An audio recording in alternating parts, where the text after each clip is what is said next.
Welcome to Daily Overdose. A person's successful if they know where they are and they know where they're going and they're progressively moving in that direction. Success was the progressive realization of a worthy ideal. Anyone that has a goal and they're moving towards it, they're successful. But I think we're conditioned. We have a real strong conditioning, usually with not some very good ideas. Because we lack awareness or understanding of who we are, we're totally locked into a physical world, and we let things outside of us control us. 95% of the population are reacting to life. They're not really living at all. Philosophy, as I taught the last time I was here, philosophy, in my personal opinion, is the major determining factor in how your life works out. Philosophy, the major determining factor in how your life works out. To form our philosophy, you gotta think, gotta use your mind, gotta process ideas. And in my opinion, each person's personal philosophy is the major factor in how your life works out. Here's what I called it in that last presentation when I was here. It's called the set of the sail. Each person's personal philosophy is like the set of the sail. Now, I used to think it was circumstances that ordered my life. I used to blame the traffic, the weather, used to blame circumstances. So I figured that, my future was going to be tied to what everybody else was arranging, the economy. And you could turn around, go north, you can go east, you can go west, you can order the entire process of your own life. And we do that by the way we think. We do that by exercising our mind. We do that by processing ideas and come up with a better philosophy, a better strategy for our life, goals for the future, okay? Plans to achieve those goals. All this comes from developing our philosophy. I don't know how to start improving my life. Someone might say that. And I would say, well, you're not aiming low enough. There's something you could do that you are regarding as trivial, that you could do, that you would do, that would result in an actual improvement. But it's not a big enough improvement for you, so you won't lower yourself enough to take the opportunity. The point is, your best strategic position is, how am I insufficient and how can I rectify that? That's what you've got. And the thing is, you are insufficient. And you could rectify it. Both of those are within your grasp. If you aim low enough. Time and dedication. It takes a willingness to accept that you're not yet good enough. It takes the ability to stare at the places that you know that you're weak, to really look at those things and not let it affect your sense of self-esteem and not let it affect your sense of self-worth, so that you can still get the momentum going. But you have to understand that in the beginning, we're all terrible. Remember, little achievements lead to confidence that conquers guilt. Then buy up every challenge to reach your goal. You can now handle it. The winter, the spring, the harvest. Bring a new zeal to every problem, to every fear, to every opportunity. The inspiration from it all and the immediate and future progress that will someday give you a view from the top of your goals, your adventure, and your achievement. Most people get their motivational intuition through gut feelings. Thinking things through often prevents us from digging deeper and following our intuition.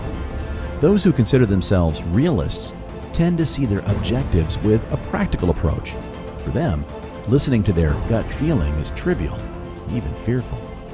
The easiest way to find motivation in your intuition is to shun the thoughts that are created to play safe, some of which include common sense or I should have. By entertaining these thoughts, you are inhibiting your potential and deflecting. As a result, you are shutting yourself from experiencing your real intuitional motivation. Whether you are looking for motivation to relieve a midlife crisis or overcome a common obstacle, your role your motivational instincts play is a deciding factor in your life's journey. Let's look at it from a different perspective. While the idea of digging deeper into your soul is largely overstated, it is not the only way to find inspiration and motivation. As stated, you can find inspiration from something as simple as taking a walk in the park or getting into a deep meditative state. By facing your thoughts and acknowledging your feelings at every turn, you can strengthen your motivational intuition and stay inspired under any circumstances.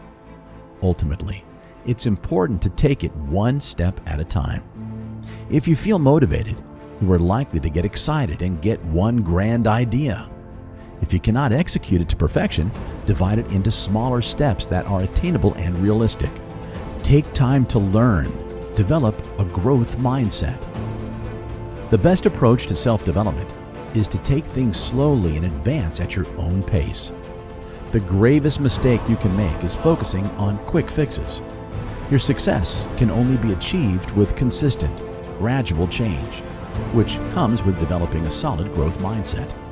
Despite different temperaments, learning abilities, skills, and talents, most of us can develop a growth mindset to stimulate our personal development.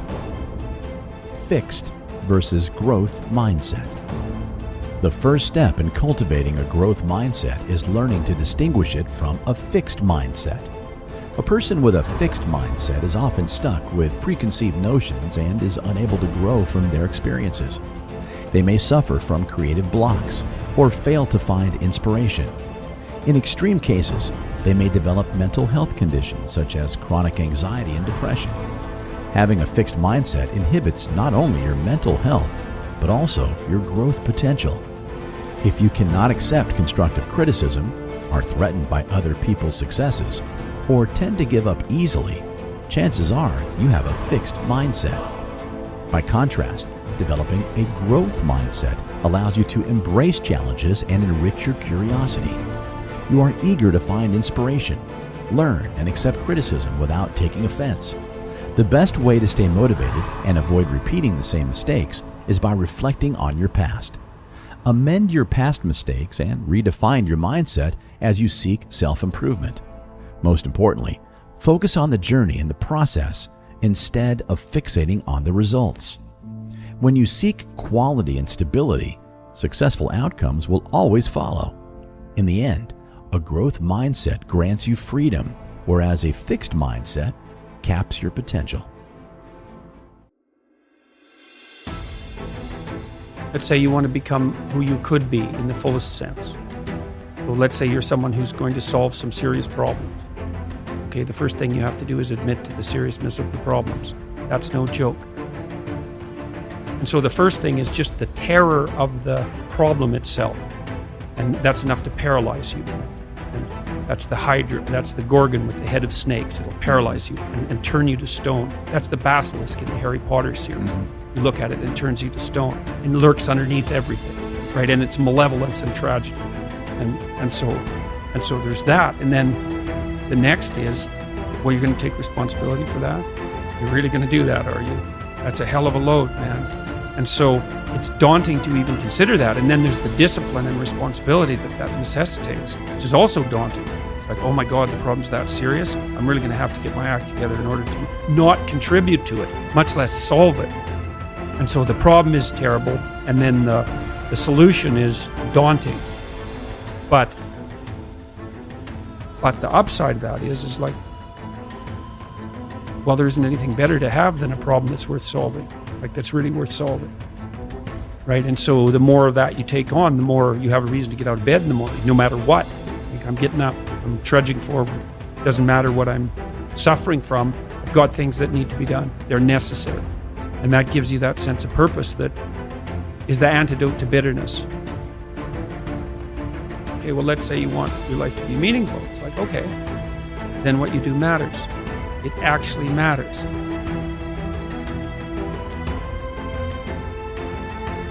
So that's an interesting thing. Well, so let's say you go over your past with a fine-tooth comb and you decide you're going to take responsibility for everything that you did that was wrong and everything that you failed to do that you could have done that was right. Like, does that change the world? It's like, depends on how thoroughly you do it. You might say it changes the world like nothing else possibly can. And I think that that's actually right. You have to allow yourself a certain latitude for error. And that's a useful thing to know too. One of the things I tell people when they're trying to develop a vision for their life or an implementable plan is make a bad plan. Make the best one you can, but don't get obsessive about it. It's like, make a plan, implement it. You'll figure out when you implement it why it's stupid. Exactly. And then you can fix it a little bit. Compare yourself to who you were yesterday and not to who someone else is today. The same basic idea, right, is that you have to get your markers for success right, because otherwise you can end up in the situation you described, which is that Like there's always people out there who are doing far better than you on pretty much anything you want to imagine. And if all you're doing is seeing yourself in their reflected light, let's say, then it's going to be pretty damn dismal. But it's not a good comparison, because you shouldn't just compare. Well, first of all, there's danger in just comparing yourself to others, period, because they're not you, and God only knows what struggles they had to undertake to get to where they were, or what burdens they're currently carrying that you're not aware of. You just don't know any of that. But you can certainly contrast yourself with yourself. And that's a lot better. It is the only way. Well, it's also the only way of really measuring anything approximating proper improvement. You can actually tell when you're a little better than you were yesterday. Right. So, and you can actually do that. That's another thing that's so interesting about it, is that you can actually make yourself a little better in some way, pretty much, well, I don't know if it's at every moment, but you can certainly do it every day. It's funny. I mean, obviously, if you have a problem and you think about it, you can think up a solution. And it's not obvious how you do that. I mean, it's not like how you're manipulating your neurons or something. Mm-hmm. It happens of its own accord in some sense. Like you can participate in it, I guess, and you can interfere with it, and it seems to take a certain amount of willpower, but it still all happens mysteriously behind the scenes. One of the things that I've been there's lots of different ways to interpret the world, and you can maybe even make a case that there's an endless number of ways to interpret the world. And the problem with that is that it kind of disorients you in terms of what you should be doing. But just because there's a very large number of ways to interpret the world doesn't mean there's a very large number of productive, meaningful, and sustainable ways to interpret the world. And one of the things you do have to do is figure out how you conduct yourself today so that you don't upset the apple cart in a week or a month or a year. And so, what you do in some sense psychologically is you admit to yourself that your current frame of reference is faulty, and then you start opening the door to a different kind of thinking, which is more creative thinking. It's more lateral thinking. Saying, well, I'm wrong, but that's not necessarily a problem, because I could be right if I thought some other way. Well, that's great. Often it works. Yeah. There's almost no end to the utility of trying to figure out which ways that you're wrong. Yeah. Because there's lots of them. And every time you discover one, then you don't have to be quite so wrong anymore. That's a really good deal. Yeah. The day is like a page in a book. Of course, there's many pages in a book, but the page repeats. And so one of the things I often had my clients do, I'll tell you a little story. I had one client who was spending about 45 minutes a night fighting with his young son about when to go to bed. And so, they weren't having a pleasant time of it, because it was just a constant battle. And that's common. Like, it's very common for parents of young children to be locked in a battle that occurs day after day. Sometimes it's around eating, sometimes it's toilet training, sometimes it's general behavioral issues, sometimes it's bedtime. So we did some arithmetic. It's like, okay, 40 minutes a day. So that's 280 minutes a week. So that's, let's say, 5 hours.